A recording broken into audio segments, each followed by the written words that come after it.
Welcome to Elevate, a Women's Leadership Institute podcast where we showcase stories, celebrate successes, and shift culture. Hello, and welcome to Elevate, a Women's Leadership Institute podcast.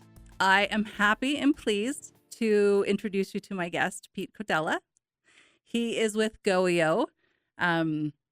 I'm going to read straight from it because he has so many lovely things. He's the Managing Director of Business Services in the Utah Governor's Office of Economic Opportunity. He oversees a team of 25 state workers who administer federal and state programs supporting Utah entrepreneurs. And he serves on the SWAZO Business Center Board. Thank you. So about a year ago, Pete and I met, and Pete is an amazing example of a leader who is also very collaborative, who owns his space and what he's doing, but is also so collaborative in it and thoughtful that I just appreciate him coming on. Thank so is there you. anything else you want to add to your introduction or bio? I'll just share, before I was Managing Director of Business Services, I was the Communications Director in the office, and I spent some time in higher ed doing marketing communications. Okay. And had a consulting firm, digital public relations, for a while.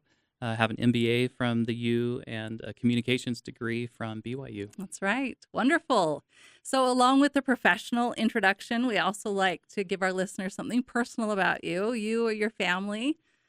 I'll share something about my son. Sure. Right after graduating from Bingham High School last year, he entered the Marines. 2 weeks later, we took him to boot camp. And it's been quite the experience. He's just finishing up his infantry training at Camp Pendleton, and he'll be shipped out pretty soon to join the rest of the Marines. So we're super proud of what he's accomplished. Yeah, super proud. And was that like, in my mind, that seems like maybe a scary conversation at first, right? I think that my wife was not super happy with his choice. He has been a gamer and not super active. His junior year of high school, he did join the mountain biking team, which was really fun. We got to participate in that for a year. But we've watched him go through this real physical transformation, and he's lost a lot of weight, and like he's a man now. So that's cool to see, and he's still 18. So we're proud of him and wish him success. Thank you for sharing that. And thank you for allowing your son to help our country. I appreciate that. Absolutely. So you said that you have a background in communication. And as a communicator, I wanted to start there. Perfect. Messaging really matters and words matter. I believe that communication on a very fundamental level creates reality in so many forms. So I wanted to start with, you've received the Communicator of the Year in both Las Vegas and Salt Lake Valleys. And you were responsible for $6 million in public outreach and education programs during COVID, Utah's COVID response. Yes. So let's talk about messaging, communication, how messaging impacts behavior, especially in light of COVID and what happened there. I'll give a shout out first to Natalie Gochner. I worked with her when I was at the University of Utah. I was the marketing communications director for the David Eccles School of Business for a few years. And, she had her experience with Governor Mike Leavitt and even went to D.C. with him. But she said that communication often drives policy. So it's a lot like what you've just said. And it's so true. My experience with the state COVID response communications team, we met every morning at 9 a.m. Sometimes those calls would end by 10, sometimes 11. So this was on top of my regular job. It was a whirlwind for sure. There were a dozen or more of us involved from different agencies, different departments, who were talking about, how do we message this? What's the proper response? How do we protect Utah's economy? All those things were going into those conversations. It's like being a startup, all the things all at once. Yeah. And, the airplane's flying and we're putting things together, that whole analogy. Yep. And you're right. Communication is such an important part. We were fortunate, I think, as a state that our state leadership was very thoughtful and looked at all those different angles, not only preserving health, but preserving an economy. Sure. And as you look back, it was the Wall Street Journal, I believe, that said Utah came out of the pandemic with the best economy. Like they handled it the best. So communication can be challenging when it becomes politically charged. Yes. And we experienced some of that. Yeah. We got some masks and distributed masks. We put the In Utah logo on the mask, and some people loved it and some people hated it. Now, Yeah. In Utah was a campaign we used to promote Utah's economy. Shop, dine, eat, play, stay in Utah. We couldn't jump on an airplane like we used to be able to, so we encouraged people when it was safe to engage in the community in Utah. Was In Utah already rolling? Because that's a campaign I wanted to talk about as well. It is a result of the pandemic. Is it really? It happened because the legislature recognized and sent money to our office to do a public education and outreach about protecting the economy in conjunction with a health response to the pandemic. So again, I think that's a way that Utah was unique and had some foresight to look ahead. Foresight, and to invest in itself in response to this. Because that's a campaign you also won some awards for. A handful of awards, for congratulations. Videos and things that we did within Utah. And we tried to tell the story of Utah entrepreneurs and what was available in Utah. And a lot of it was, fast food or products, other services. And the site is still live in utah.org. And the most recent iteration of the campaign last year was an Inspire in Utah campaign where we focused exclusively on women entrepreneurs. Yeah. So I was going to ask you about that. If the focus of much of the thriving economy in Utah is bringing people from outside in, or building up the people who are already here, like what's the balance there with that? I'm going to quote a former mentor, Val Hale, who says, economic development is a journey, not a destination. And that journey, to me, includes all of the above. All the above, okay. Yeah, you have to focus on the local and also the international. Obviously, we have the Utah Office of Tourism and the Utah Film Commission in the Governor's Office of Economic Opportunity. They receive millions of dollars through, hotel taxes to market the state outside of the state and internationally. They've got a very sophisticated campaign and use a lot of good data to identify what are people searching for, what are they interested in, and they've done a lot to bring international people and tourists to Utah. In fact, a lot of people in Utah feel like the Mighty Five was too successful, like we're bringing too many people to the Mighty Five National Parks. We're growing too fast. And so it is a balancing act, and we recognize there are communities that approach that tourism piece differently. Yes. Like, Moab, I think, has been strained a little bit by the interest and the popularity, and there has to be investment in infrastructure and all those other things that go with tourism so that it can be a win-win for the community and for those who come for the experience. So our office is focused on both. My team right now is the business services team. I have 5 different initiatives that look to support small business in Utah. And it's a really fun space to play in. I'm a former entrepreneur myself. For a decade, I had a PR marketing consulting firm. I didn't know that. In Las Vegas for a while. And then I moved to Utah where I had a large client and put us closer to my wife's parents as our kids were starting to grow up. That Utah tie. I married a girl from Utah from Holiday, so here we are. But it's awesome. So I understand as an entrepreneur what it's like to do the work, to do the books, to take out the trash, to the whole thing, to do everything. At one point, I had a handful of employees. So I even dealt with disability and just all sorts of things once you start to build a team. Yeah, it's a lot to conquer. And they need so many resources. And the one thing I'd love to highlight when the time's right is our new Startup State initiative and how the state is working to support Utah entrepreneurs. Yeah, let's do it. Show your pin. Yep. For those who can't see, it's a triangle with different shades of green on it. Is this like the official logo of it? It's the official logo, and it's intended as a pathway to get you to the right destination, to the right point, and also kind of, in our mind, shows that Utah is the right place. It's pointing here. Yeah. Okay. This is the place. This is the right place. I think it's more like this is the place, right? Wallet Hub has named Utah the #1 state for startups for entrepreneurs for several years. Yeah. Lots of accolades come our way about startups, best cities to start a business, things like that. Governor Cox a few years ago said, talked to our office and said, how do we support startups? How do we put all these resources in one place? How do we make it easier And why for them? startups particular? Like, why that? The governor loves the concept of being a startup state, and a stake in the ground. Utah's the startup state. Okay. So startup, entrepreneur, small business. I'm using those terms interchangeably. Of course.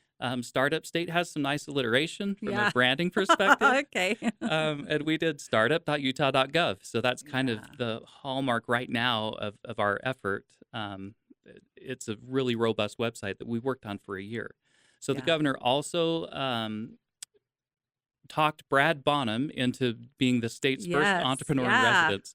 I was going to say, like, recruited him, or I think he's paying him $1 a year. Is he really? Talked him into it. So he has a utah.gov account, I think. That's awesome. Brad, you can correct that if you want. But so Thank Brad you, Brad Bonham, along with Ryan Starks, my boss. Yep. And I have a part-time director of the Startup State Initiative, Alicia Hart.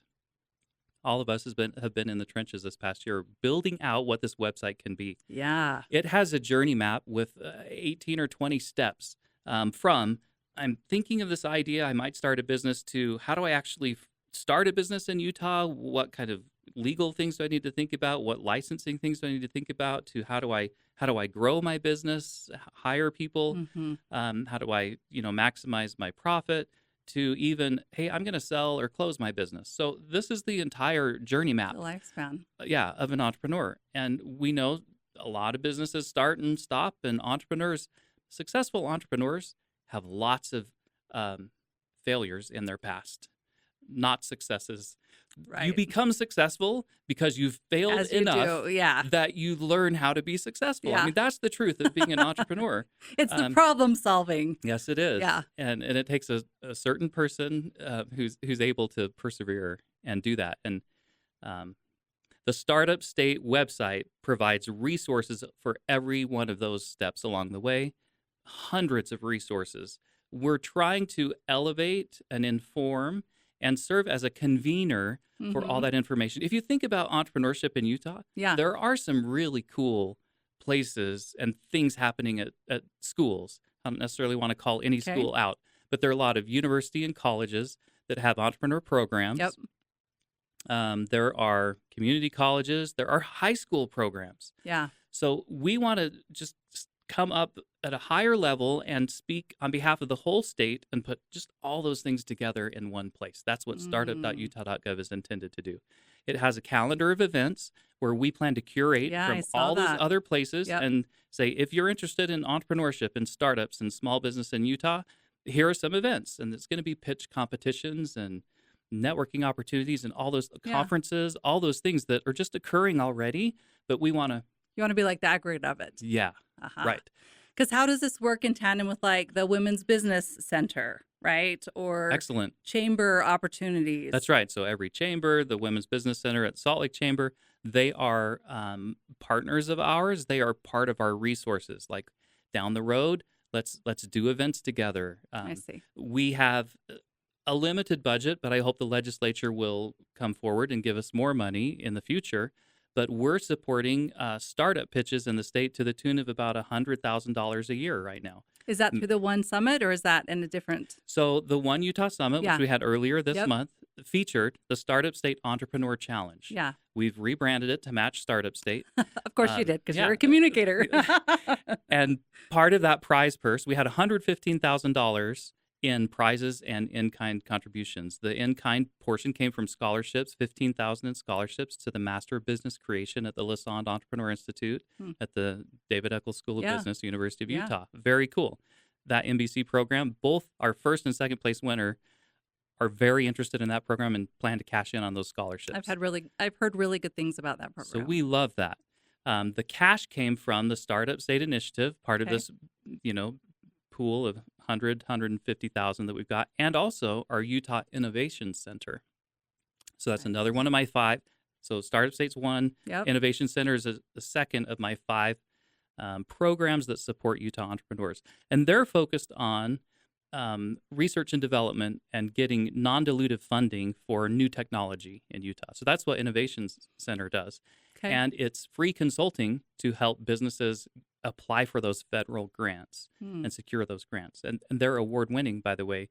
For our state, they bring more grants here than larger states do. So it's pretty awesome. And how long have they been around? The Innovation Center is what's left of the former U-Star. So it's gone through several iterations, Okay. and our current director has been involved with that kind of programming for a decade, a little over that. Okay. So it's very niche. It's R&D. It's usually healthcare, but can be other things. They've got some case studies on their website. One's called IsoTrust. I had their CEO on the Business Nathan, Elevated right? podcast, Nathan, and how cool. I mean, they've got I'm going to describe it poorly. A telephone pole made out of carbon fiber that's lighter and doesn't disintegrate and is more environmentally friendly and can be set up and last forever. Like, we had a really cool conversation about that technology and how awesome that would be if we switched out wooden or cement light poles. Yeah. So just ideas like that. And he got some of that non-dilutive funding through a federal grant. Okay. So he was just on your podcast. You have a podcast you do. Yeah. Let's give a shout out to that. Tell us a little bit about that. And then we'll talk about who you have on and some of the themes. It is the Business Elevated podcast. My former boss, Val Hale, when I started in 2018, said, I think we should start a podcast and we should interview Utah CEOs. And so early in 2019, we started it. And we feature Utah business leaders, sometimes government leaders, and we talk about challenges, opportunities in Utah. And we always ask our guests, why do you choose to do business in Utah? Or what makes Utah a great place to do business? This year we're saying, why is Utah the startup capital of the world? Like, why is it great to start up in Utah? And I hear pretty awesome responses from people who lived in lots of other places, who love Utah's quality of life. Sure. Love how the government, as former Governor Herbert used to say, stays off your backs and out of your wallets. That's a big thing. So a light touch, right? Low business regulation, low business taxes, and often Utah's great outdoors come up.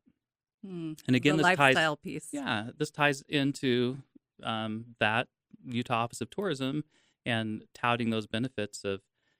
If you think about Utah's diverse geography, it's pretty unique. Like, it doesn't exist in a lot of places. And the red rock we have, and the arches, and the mountains, and the fishing, and like, you can just go on and on. Every season of the year, there are pretty cool things to do in Utah. So the Business Elevated podcast has, I think, about 170 episodes, and you can hear stories of people who choose to live and work and do business in the state of Utah. Yeah. So besides the lifestyle, as far as startups or people who've come here to do their business, what are common themes for them? Like, is there more talent here? The resources, funding is easier. What does that look like? One conversation is coming to mind that happened shortly after the pandemic. It was a family that moved from California. Jill Kozoil, I believe, is. With Motherly. Thank you, Motherly. Yeah. Moved from California to get their kids into school that fall. So we're talking August of 20. And they didn't see a path forward for school and work in California at that time for their family. They found a home in Park City, and she said there was no looking back. Like, just the ability for the kids to make friends and to be engaged in activities and to actually go to school, and for her and her husband to do their work, for the community, for the support that she felt, even as a transplant. So often businesses now require the internet and a phone. I mean, honestly. Yeah. So, and the pandemic certainly accelerated that trend. But those were some of the things that she highlighted. People say it's a great place to raise a family. It's a safe place. Often other family is something that's cited. Like I said, I married a girl from Utah. Yeah. I have in-laws here, brother-in-law. My brother also moved here. So they come for the family and the outdoors, Yeah. and then they plant their business here. Exactly. Yeah, and they find that Utah is, like I said, a great place to start a business. And there is something about Utah and I think the Intermountain West Mm-hmm. and our roots, our history in making a place home that's not super hospitable. It was not easy for these. I went to high school in upstate New York. Okay. Upstate New York is beautiful and green and so full of trees and rolling Yeah. hills. It is humid and there are bugs, but you come here and it's a desert. My wife and I lived for 8.5 years in the Las Vegas Valley. Yeah. And Desert it's a to desert. desert. Yeah. And we came back to Utah, and I'm like, oh, Utah is so green. But when I came from New York to go to college at BYU, I'm like, Utah is such a desert. It's relative. What I'm saying is that people who came to this area had to be self-sufficient. They had to work hard. They had to be industrious. They had to persevere. What was their option? They could leave, I suppose. But I think those same characteristics are part of the fabric of the culture of Utah still. That people are willing to do something adventurous and stick with it. And they have ideas and they're innovative and they just are willing to try it and keep trying. Yeah, I've heard of that as referred to like the Utah way, right? Our work ethic, our positive spin on many things. I don't know if you've seen that meme, but like hiking in Utah, and then they have to say hello to everyone on the path. Hello, hello, hello. 2 times recently on the Business Elevated podcast, I've had guests who have they lived in Minnesota, and they're like, "There's a thing, Minnesota nice," and they're like, "But there's a new thing, Utah nice." Like, people in Utah are so nice. We laugh about that sometimes because it is true. Yeah, but it also makes us a little passive aggressive sometimes in our communication. That it can be, yeah. So taking both of those. So I want to touch on this because I really do believe that so many of the people here are creative and innovative and gatherers. But there's also this underbelly of especially the work that we do with diversity and women-owned businesses. You know, they're only 16% in the state from research. They are growing. Especially Latina women-owned businesses. Yeah, most of them have a lower threshold in what they make, and most of them have 1 to 5 employees. So how do we get that diversity piece centered in a comfortable conversation where everyone can thrive, right? A lot of people in Utah are afraid to say DEI. Yeah, sorry if that was a bad word, diversity. I'm not sure what we're calling it right now. We're calling it inclusion. Inclusion. Yes. Yes. And we have to be purposeful about it. Of course. I mentioned that before we started recording. We have to provide opportunities for everyone. So I'm going to step back to, Governor Cox renamed our office the Governor's Office of Economic Opportunity instead of Economic Development. I think every other office in the country is GoEd, Economic Development. Now we're GoEO. I like GoEO. It sounds like, I don't know. It's like a song from Wizard of Oz. OEO. But let's not go down that path. Okay. Stay on topic. Yeah. Economic opportunity throughout the state. Yeah. For people at different phases of life and different needs. So a man, a woman, a young person, an older person. Yeah. Economic opportunity is important. And that's the thing that I think we need to focus on and can be inclusive, should be inclusive of everyone. Now, there are studies and things that show the more diversity you have on a board, in a meeting, at a company, the stronger the output, right? Sure. And Utah is more diverse. If I remember correctly, Kim C. Gardner said we're more diverse now than Ohio. I think we're like in the middle.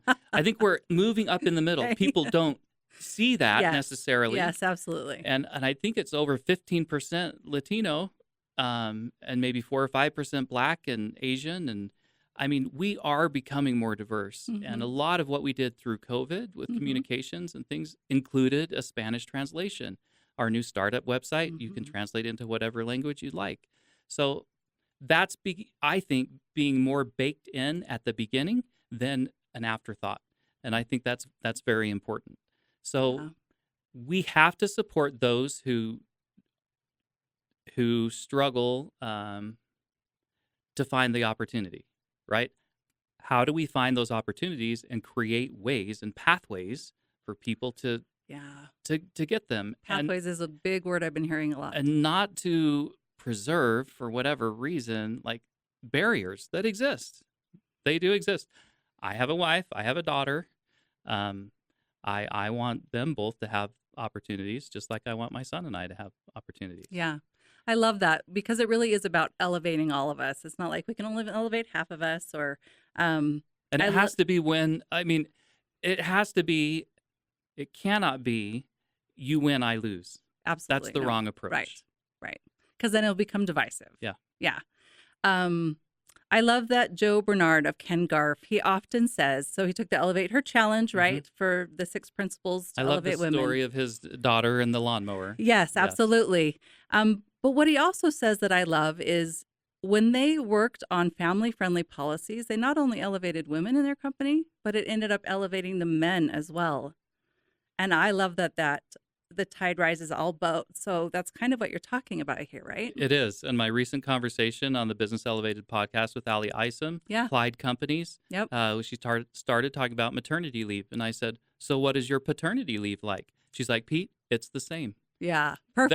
There you go. Yeah. I mean, if you've got partners who are raising a child, the child is born to the partners, not just a single person. Hopefully there's a family involved, and those partners together should be there for that start of life and bonding and all those things. So we have a member of our Innovation Center team who had a baby. His wife had a baby on the evening of our summit a couple weeks ago, and he's been with the family, which is awesome. Yes. Hey, commercial break. Sorry to jump in here, but we enjoyed our conversation with Pete so much, we decided to make this our first 2-parter. There's so much good information still to come. This was our first part, and join us next week for part 2.